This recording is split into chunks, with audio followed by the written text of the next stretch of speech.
الحمد للہ وکفا وسلام علی عبادہ الذین اصطفى اما بعد فقد قال النبی صلی اللہ علیہ وسلم ثلاثة قد حرم اللہ علیہم الجنہ مدمن الخمر والعاق والدیوس الذي يقر في أهله الخبث او كما قال صلی اللہ علیہ وسلم اما بعد۔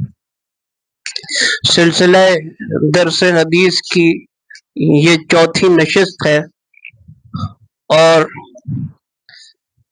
اس میں بھی آپ حضرات کے سامنے سرکار دو عالم صلی اللہ علیہ وسلم کا ایک ارشاد گرامی پیش کیا گیا ہے، اور یہ حدیث حضرت عبداللہ ابن عمر رضی اللہ تعالی عنہما سے مروی ہے۔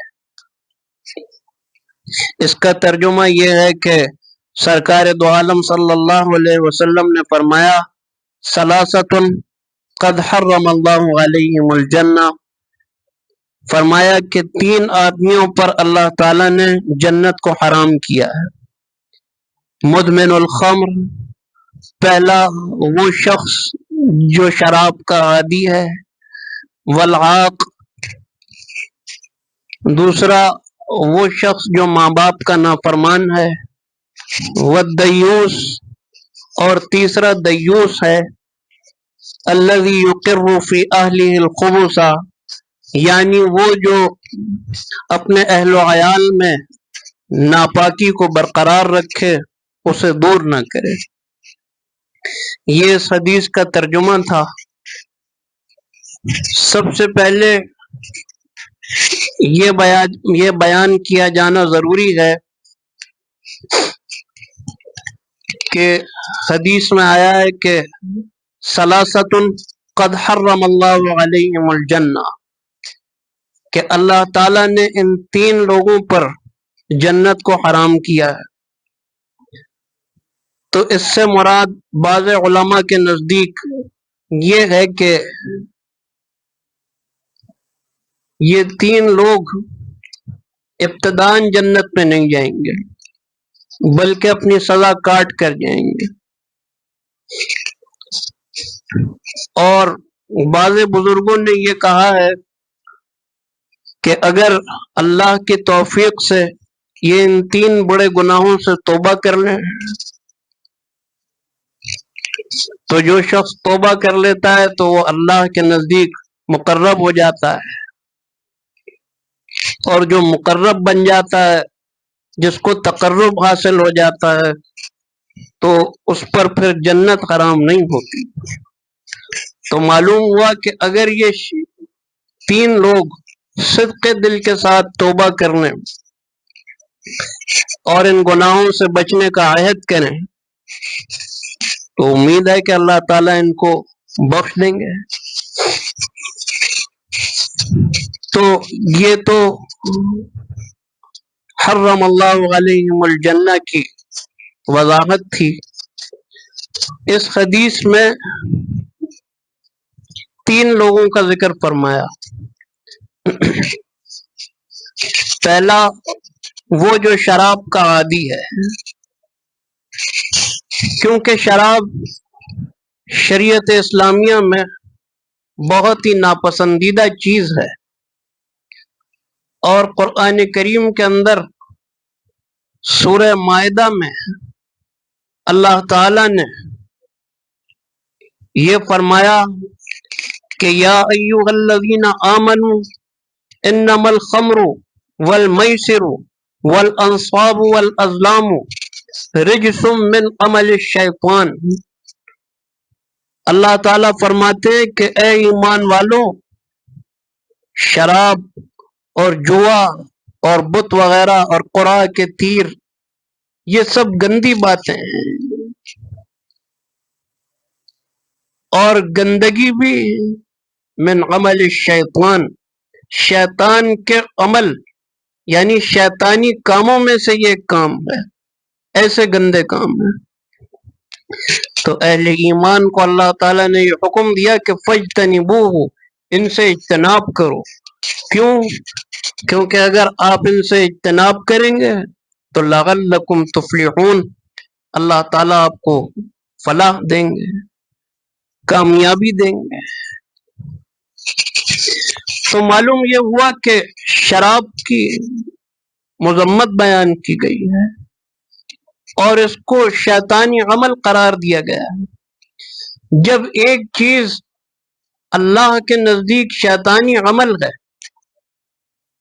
تو آپ مجھے بتائیے کہ جو شخص شیطانی اعمال کرتا ہے کیا اس پر جنت حلال ہوگی؟ نہیں، اس پر واضح طور پر جنت حرام ہوگی۔ تو پہلا تو یہ شخص ہے جو اس برے کام میں مبتلا ہے، تو اس شخص کا ذکر فرمایا، اور دوسرے نمبر پر فرمایا کہ والعاق، والدین کا نافرمان، کیونکہ والدین کی اطاعت یہ بھی قرآن کریم کا حکم ہے۔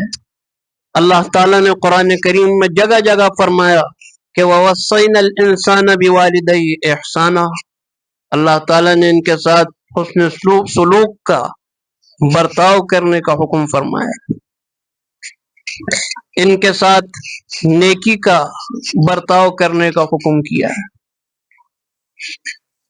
اور حدیثوں میں بھی،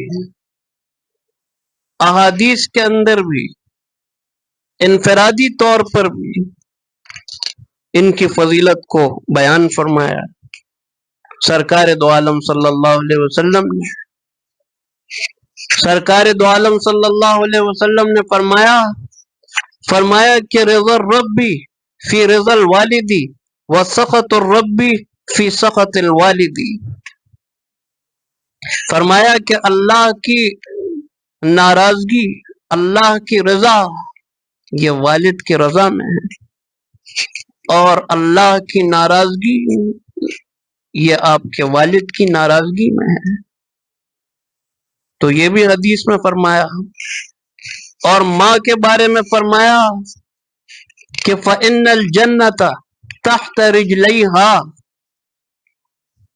کہ جنت یہ تمہارے ماں کے دونوں قدموں کے نیچے ہے۔ جنت ماؤں کے قدموں کے نیچے ہے، اور فرمایا کہ حق تعالی کی رضا یہ باپ کی رضا میں ہے، اور حق تعالی کی ناراضگی یہ باپ کی ناراضگی میں۔ تو جب قرآن و حدیث میں ماں باپ کی اتنی فضیلت بیان کر دی گئی اور ان کا اتنا بلند مرتبہ بیان کر دیا گیا، تو جو شخص ماں باپ کی نافرمانی کرتا ہے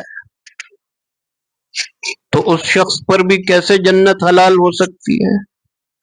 اسی لیے دوسرے نمبر پر فرمایا کہ دوسرا وہ شخص ہے جو والدین کا نافرمان ہے۔ پھر تیسرے نمبر پر فرمایا کہ وہ دیوس، اور تیسرا دیوس ہے۔ اس دیوس کی وضاحت خود سرکار دو عالم صلی اللہ علیہ وسلم نے فرما دی۔ فرمایا کہ یہ دیوس کون ہے؟ فرمایا کہ الذی یقر فی اہلہ الخبث، یہ دیوس وہ ہے جو اپنے اہل و عیال میں ناپاکی کو برقرار رکھے، برائی کو برقرار رکھے۔ اور علامہ طیبی رحمت اللہ علیہ نے اپنی کتاب شرح الطیبی علی مشکات المصابیح کے اندر لکھا ہے، فرمایا کہ اس شخص سے مراد کیا ہے؟ فرمایا کہ الذی یری فیہن ما یسوءہ ولا یغار علیہ ولا یمنعہن، فرمایا کہ یہ وہ شخص ہے الذی یری فیہن ما یسوءہ، کہ جو اپنے اہل و عیال میں دیکھتا ہے، کیا دیکھتا ہے؟ ما یسوءہ، کہ جو ان کی برائیاں، اور اس پر خاموشی اختیار کرتا ہے۔ ولا یغار علیہ، اس کو غیرت نہیں آتی، اور ولا یمنعہن، اور فرمایا کہ یہ ان کو روکتا بھی نہیں ہے۔ تو علامہ طیبی رحمت اللہ علیہ نے شرح الطیبی میں اس حدیث کے ذیل میں فرمایا کہ اس کا جرم یہ ہے کہ یہ شخص برائی کو دیکھتا ہے لیکن اس کو غیرت نہیں آتی، اور یہ اس کو روک تھام بھی نہیں کرتا، تو یہ اس وجہ سے مجرم ہے۔ تو معلوم ہوا کہ حدیث میں ان تین لوگوں کا ذکر فرمایا کہ نمبر 1 وہ جو شراب کا عادی ہے، نمبر 2 وہ جو ماں باپ کا نافرمان ہے، نمبر 3 دیوس وہ جو اپنے اہل و عیال کی فکر نہیں کرتا، ان کو برائی میں مبتلا دیکھ کر انہیں روکتا نہیں ہے۔ تو ان تین قسم کے لوگوں کا ذکر فرما کے سرکار دو عالم صلی اللہ علیہ وسلم نے ہمیں یہ خبر دی ہے کہ اللہ تعالیٰ نے ان تین لوگوں کو ان کے ان جرائم کی وجہ سے ان پر اللہ تعالیٰ نے جنت کو حرام کر دیا ہے۔ اب ہمارے لیے اس میں یہ سبق ہے کہ ہم اپنے معاشرے میں یہ دیکھیں کہ اس قسم کے گناہوں سے اجتناب کریں، شراب نوشی سے بچیں، اور اس کی روک تھام کے لیے باقاعدہ تحریک چلائیں، کیونکہ آپ مسلمان ہیں، آپ کے لیے یہ عیب نہیں ہے کہ آپ کے ارد گرد میں لوگ شراب پیتے ہیں یا آپ کے ارد گرد میں کوئی شراب خانہ ہے۔ اگر آپ اسلامی ریاست میں رہتے ہیں تو آپ اس کی روک تھام کے لیے کوشش کریں، ماں باپ کی نافرمانی اس سے بھی بچا جائے، اور اسی طریقے سے اپنے اہل و عیال کی فکر کی جائے، اپنے بیوی بچوں میں اگر کوئی برائی دیکھ رہا ہے تو اسے دور کرے، کیونکہ یہ اس کی نجات کو خطرے میں ڈالنے کے مترادف ہے۔ تو بس یہی پیغام تھا، یہ حدیث کی کچھ تشریح تھی جو آپ تک پہنچانی تھی، اور یہ پیغام سرکار دو عالم صلی اللہ علیہ وسلم کا آپ کو سنانا تھا۔ دعا کریں کہ اللہ تعالی ہمیں اور آپ کو سب کو اس فرمان مبارک پر عمل کرنے کی توفیق عطا فرمائے، اور ہمیں ان تین گناہوں سے بچنے کی توفیق عطا فرمائے، اور ہمیں سرکار دو عالم صلی اللہ علیہ وسلم کی سنتوں پر عمل پیرا ہونے کی توفیق عطا فرمائے۔ وآخر دعوانا ان الحمد للہ رب العالمین۔